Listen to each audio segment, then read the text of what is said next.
Subscribe करें हमारा YouTube channel VK math classes and press the bell icon, जिससे आपको आने वाली हर वीडियो का नोटिफिकेशन मिले सबसे पहले। हेलो स्टूडेंट, स्वागत है आपका मेरे YouTube channel VK math classes में। इस वीडियो के अंदर मैं आपको बताऊंगा यूपी बोर्ड कक्षा 12 के समाज शास्त्र विषय के पेपर के बारे में, जो आपका हुआ है 8 मार्च के दिन। यहाँ पर आप देख सकते हैं, यहाँ लिखा हुआ आपका 340 CJO ये पेपर कोड है और पूर्णांक इसका 100 नंबर का है, क्योंकि इसके अंदर कोई भी प्रयोगात्मक परीक्षा नहीं होती। समय आपको दे रखा है 3 घंटे 15 मिनट का। नोट में यहाँ पर आपको दे रखा है कि प्रारंभ के जो 15 मिनट हैं वो परीक्षार्थी को प्रश्न पत्र पढ़ने के लिए दे रखे हैं। आगे कुछ आपको सामान्य निर्देश दे रखे हैं जो विद्यार्थी को पढ़ लेने चाहिए। इसमें क्या रखा है, सभी प्रश्न आपको अनिवार्य रूप से करने हैं और प्रत्येक प्रश्न के आगे उसके नंबर लिखे हुए हैं। आगे क्या रखा है कि प्रश्न संख्या 1 से लगा के आपको 10 तक के बहुविकल्प प्रश्न दे रखे हैं। 11 से 20 तक आपके अति लघु उत्तरीय प्रश्न हैं और 21 से 20 तक आपके लघु उत्तरीय प्रश्न हैं और 27 से आपको 29 तक के जो है वो आपके क्या है, लॉन्ग क्वेश्चन है, जिनका आंसर आपको 150 शब्दों में देना है।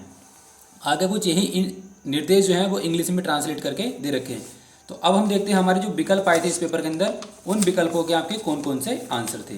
तो सबसे पहले हम देखेंगे आपको जो पहला क्वेश्चन दे रखा है विकल्प नंबर 1। इसमें क्या रखा है कि समाज शास्त्र की जो उत्पत्ति है वो किन भाषाओं से हुई है। अगर आपने मेरे मॉडल पेपर की वीडियो देखी होगी तो आपने ये वाला क्वेश्चन आराम से कर दिया होगा, क्योंकि मैंने ये वाला क्वेश्चन आपको मॉडल पेपर 1 में कराया था। तो समाज शास्त्र जो है वो लैटिन और ग्रीक भाषाओं की सब उत्पत्ति से मिलकर बना हुआ है। तो इसका आपका ऑप्शन नंबर 2 बिल्कुल सही हो जाएगा। आगे आपको क्वेश्चन क्या रखा है, क्वेश्चन नंबर आपका 2 है, मार्क्स के अनुसार समाजों का जो वर्गीकरण है वो किस आधार पर किया जाता है। तो वो किया जाता है आपका आर्थिक आधार पर। इसका ऑप्शन नंबर आपका 2 बिल्कुल सही हो जाएगा। आगे इसने क्या रखा है, क्वेश्चन नंबर आपका था 3, 2011 की जनगणना के अनुसार किस राज्य की साक्षरता दर सबसे अधिक थी। तो वो थी आपकी केरल की। तो इसका ऑप्शन नंबर आपका 3 बिल्कुल सही हो जाएगा। अब यही क्वेश्चन आपको नीचे इंग्लिश में ट्रांसलेट करके हाथों हाथ दे रखे हैं। अब हम देखते हैं नेक्स्ट क्वेश्चन। नेक्स्ट क्वेश्चन आपका दे रखा है क्वेश्चन नंबर 4। इसमें क्या रखा है, भारतीय समाज में सामाजिक स्तरीकरण का बुनियादी आधार क्या है।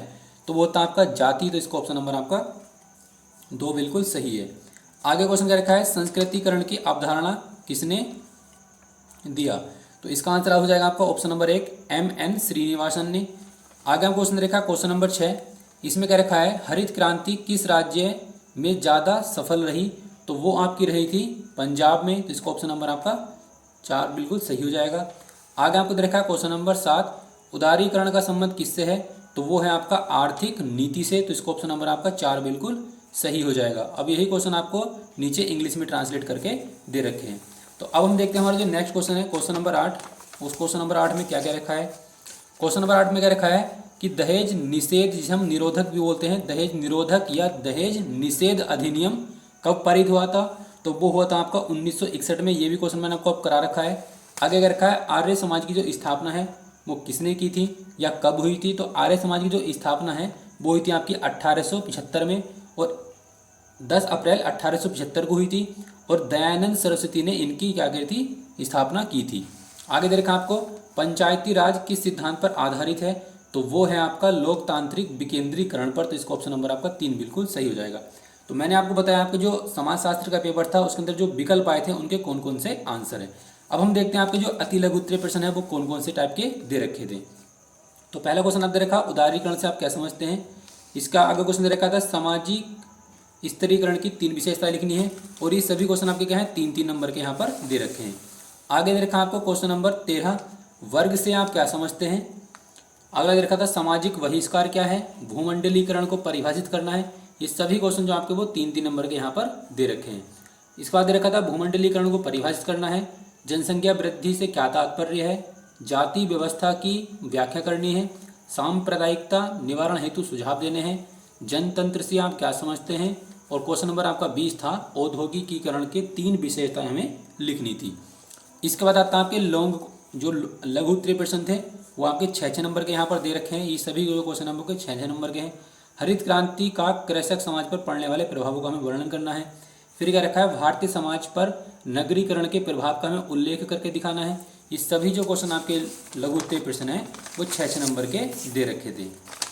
इसके बाद आपका आता है, लैंगिक विषमता को दूर करने के लिए कोई अपनाई गई नीतियों का हमें वर्णन करना है कि लैंगिक विषमता जो है यानी कि मेल और फीमेल में जो भेद किया जाता है आज वर्तमान समय में, उसको हमें दूर करने के लिए क्या नीतियाँ लिखनी चाहिए या क्या नीतियाँ अपनानी चाहिए। क्वेश्चन नंबर आपको 24 रखा है, स्वामी दयानंद सरस्वती द्वारा समाज सुधार आंदोलन की भूमिका में क्या विवेचना है। नारी आंदोलन से समाज पर क्या प्रभाव पड़ा, स्पष्ट कीजिए। आधुनिक काल में संचार के साधनों का वर्णन करके दिखाना है। और अब आते हैं आपके लॉन्ग क्वेश्चन, जो सभी आपके जो लॉन्ग क्वेश्चन है वो 8-8 नंबर के दे रखे हैं।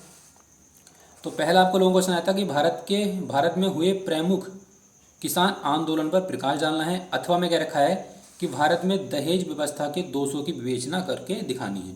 क्वेश्चन नंबर आपको 28 रखा था, सामाजिक परिवर्तन में भारत का संविधान की भूमिका की विवेचना करनी है। यही भी क्वेश्चन आपका 8 नंबर का है। और इसके अथवा में क्या रखा है, धर्मनिरपेक्षता से आप क्या समझते हैं, राष्ट्रीयता के निर्माण में इसकी क्या भूमिका है, इसका हमें विवेचना करनी है।